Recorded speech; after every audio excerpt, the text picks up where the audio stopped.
सुप्रभात। हम जगेंद्र राणा। एक आग का दरिया है और डूब कर जाना, यह हमारी आज की आध्यात्मिक चर्चा का विषय। एक आग का दरिया है और डूब कर जाना है। संसार में एक साधक को अपने इष्ट तक पहुंचने के बहुत से तरीके हैं, जो धर्म व पंथ व अनेक नामों से जाने जाते हैं। ये सब तरीके सही हैं, क्योंकि इनके प्रवर्तकों ने पहले अपनी जिंदगानियां गलाकर जो सार तत्व मिला उसे ही इन तरीकों का आधार बनाया। कोई तत्व गलाने से नष्ट नहीं होता, बल्कि अधिक शुद्ध व शक्तिशाली होकर प्रस्फुटित होता है। ये एक सिद्धांत है। सोना गलाने पर ही शुद्ध होता है। इसलिए तो कहा कि मिटा दे अपनी हस्ती को अगर मर्त बचाए, कि दाना खाक में मिलकर गुले गुलजार होता है।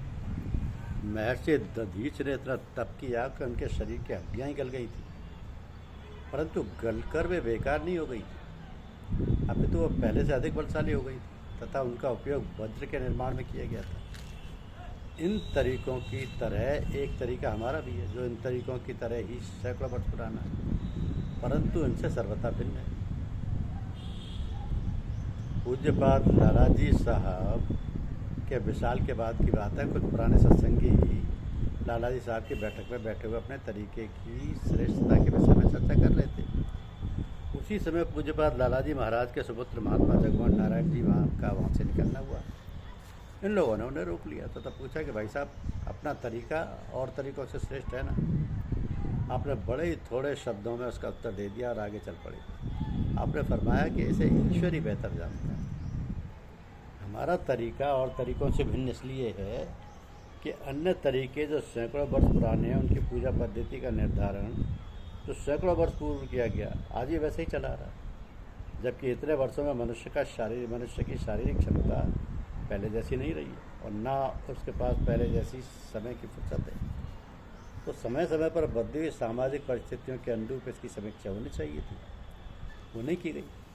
और खिलाफ इसके हमारे सिलसिले के बुजुर्गों ने इस महत्वपूर्ण पहलू पर बहुत ही पैनी नज़र रखी तथा जहाँ भी मुनासिब समझा गुणवत्ता में एक सुई के बराबर भी कमी लाए बगैर या तो मुनासिब तरमीम करती या रियायत बख्शती।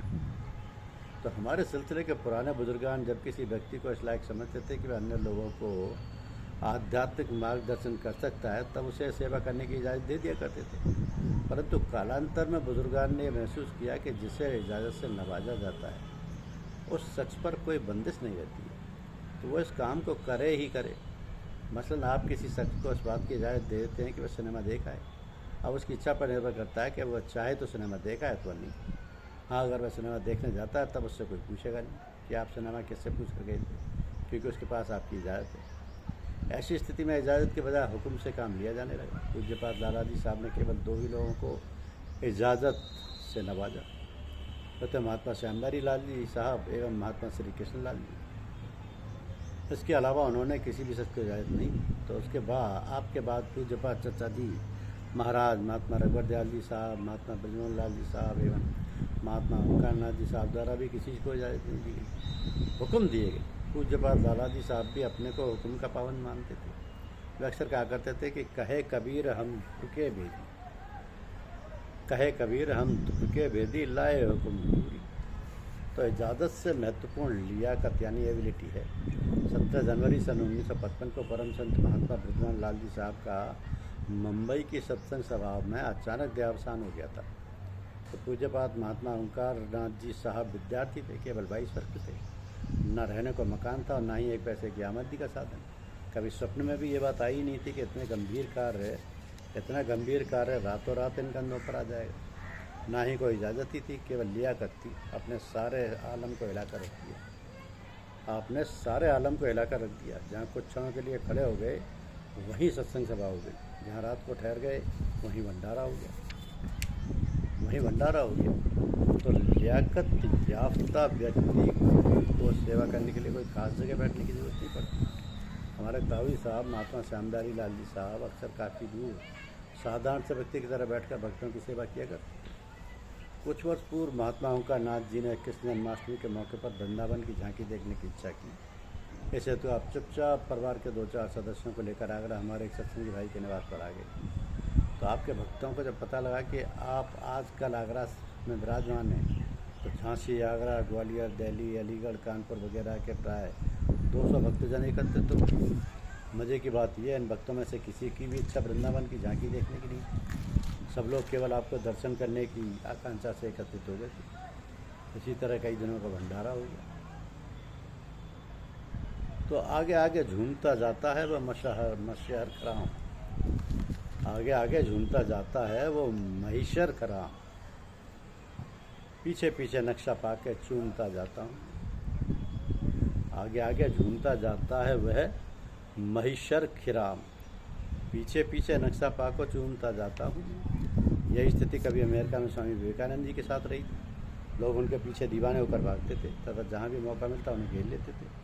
उनके पास भी लियाकत थी। जिस प्रकार लायक बच्चों के निर्माण के लिए माँ बाप को अपने को गलाना पड़ता है, केवल फीस जमा कर देने व ट्यूशन लगा देने से काम नहीं चलता, उसी प्रकार लायक व्यक्तियों के निर्माण के लिए एक फकीर को अपने को गलाना पड़ता है। तो हमने महात्मा ओंकार नाथ जी साहब के मुखारबिन से सुना है कि स्वामी रामकृष्ण परमहंस को अपने आखिरी ज़माने में गले में कैंसर हो गया। आप जो थूकते थे उसमें बलगम, खून व पस का मिश्रण होता था। आपके थूकने की इच्छा जाहिर करने पर एक प्याला आपके मुंह से लगा दिया जाता था तथा थूकने के बाद उसे ढककर रख दिया जाता था। आपको देखने के लिए एक डॉक्टर जाता था। एक दिन उसने उनके भक्तों को, जिनमें स्वामी विवेकानंद भी थे, ताकीद की कि वह बीमारी बहुत ही भयंकर है तथा छूत की है, आप लोगों से दूर रहा करें तथा इन्हें ना छूएं। बेहतर होगा कि इनकी तीमारदारी के लिए एक नर्स रखें। इतना सुनना था कि स्वामी विवेकानंद जी का जज्ब बेकाबू हो गया। उन्होंने डॉक्टर से कहा कि डॉक्टर साहब आप ये क्या कह रहे हैं, हमें इनसे दूर रहने की ताकीद कर रहे हैं। आज इनकी जो हालत है इसके कारण हम हैं, हमें लायक बनाने की इनकी तमन्ना इसके कारण है, इसका कारण है रात दिन ये सोए नहीं हैं, समय से खाना नहीं खाया तथा रात दिन हमें नेक बनाने के उद्देश्य से हमें उपदेश देते रहे।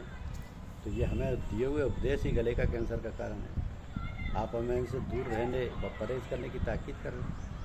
देखें हमें क्या आता है। इतना कहकर उन्होंने वह बेलगाम बलगम, खून व पस से भरे हुए प्याले को अपने होठों से लगा लिया तथा सब पी गए। ये भी एक सिद्धांत है कि विवेकानंद के निर्माण के लिए एक स्वामी रामकृष्ण को अपने को गलाना होगा। तो हमारे सिलसिले के समर्थ सद्गुरुजनों ने भी इस तरीके का अनुसरण किया तथा कर रहे हैं। चाहे वह हुजूर महाराज मौलाना फजल अहमद खान साहब रहे हों, चाहे वह पूज्यपाद लालाजी महाराज या पूज्यपाद चचा जी महाराज रहे हों, अथवा महात्मा ब्रजमोहन लाल जी साहब, बस महात्मा श्यामबारी लाल जी साहब रहे, पूज्य महात्मा राणा जी साहब व पूज्य महात्मा ओंकार नाथ जी साहब द्वारा भी इसी मार्ग का अनुसरण बड़ी हिम्मत के साथ किया जा रहा है। इन बुजुर्गों ने गरीबी, भुखमरी, फाका कशी, कैंसर व पक्षघात और पता नहीं किन किन कष्टों का वर्णन हमें लायक बनाने के लिए किया है। अगर इन बुजुर्गों ने इस पुनीत एवं गंभीर मानव सेवा का मार्ग छोड़कर दुनिया की तरफ मुँह कर लिया होता तो पता नहीं भी कहाँ से कहाँ पहुँचते, क्योंकि सारे बुजुर्गान विलक्षण प्रतिभा के पैदाशी धनी रहे। महात्मा श्यामबारी लाल साहब डाकदार विभाग में पोस्ट मास्टर के उच्च पद पर आसीन रहे। उनके पास अपनी जिम्मेदारी भी थी।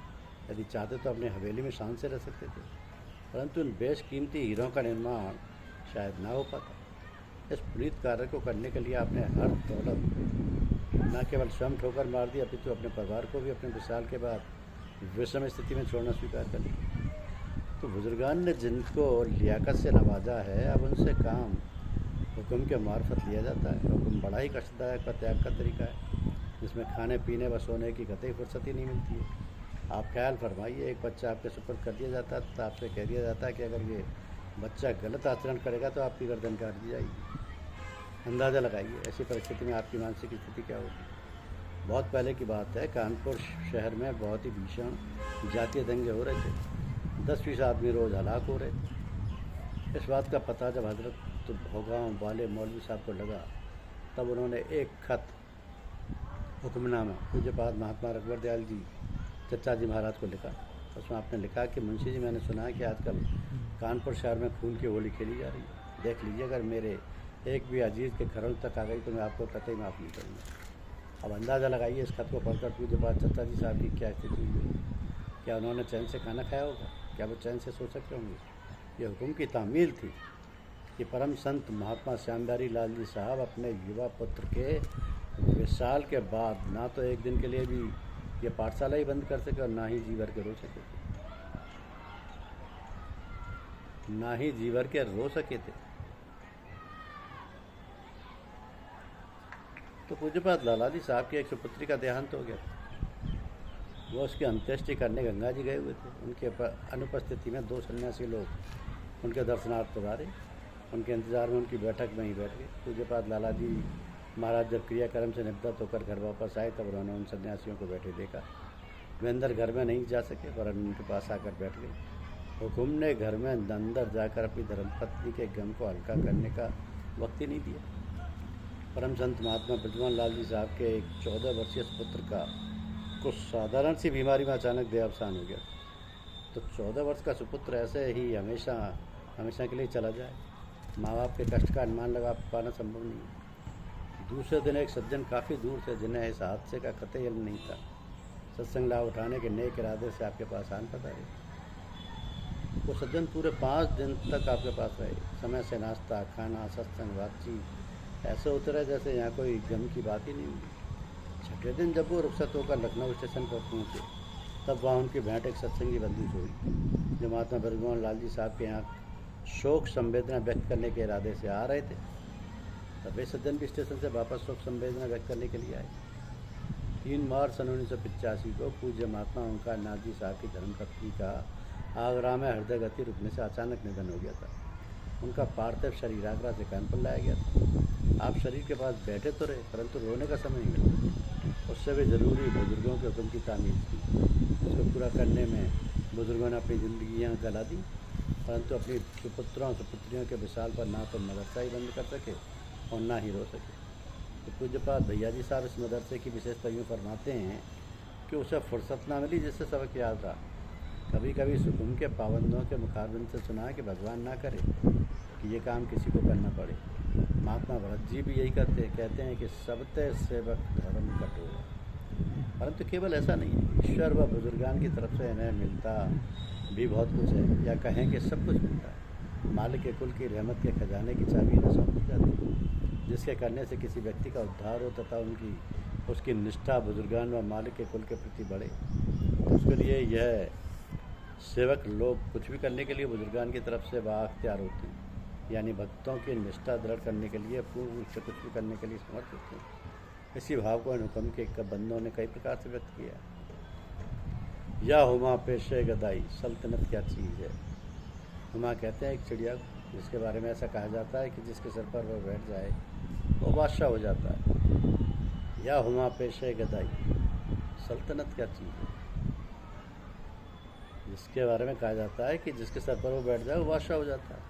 तो एक हुक्म के पाबंद उस हुमा से कहते हैं कि ये हुमा गुलामी के पैसे के सामने सल्तनत क्या माने रखती है। वो सुख पाए और राम भजन में, सो सुख नहीं अमीरी में।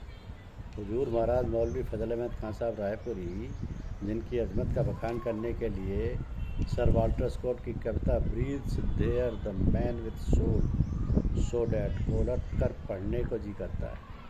Breathe there the man with so noble soul ने अपने इसी भाव को अपने अति प्रिय खलीफा हज़रत महात्मा रामचंद्र जी महाराज को एक पत्र में लिखा है कि मेरी हिम्मत ऐसी आला है कि मैं किसी अमर को अनहोना ख्याल नहीं करता हूँ। जिस बात पर हिम्मत करता हूँ वही होती है, पशु का हुजूर होता है। ऐसे बुजुर्गान को दुआ के लिए अपने हाथ उठाने की जरूरत नहीं पड़ती। जिस बात का उनके मन में विचार आता है वो स्वयं होने लगती है। ये इश्क नहीं आसान, बस इतना समझ। एक आग का दरिया है और डूब कर जाना। एक आग का दरिया है और डूब कर जाना। धन्यवाद।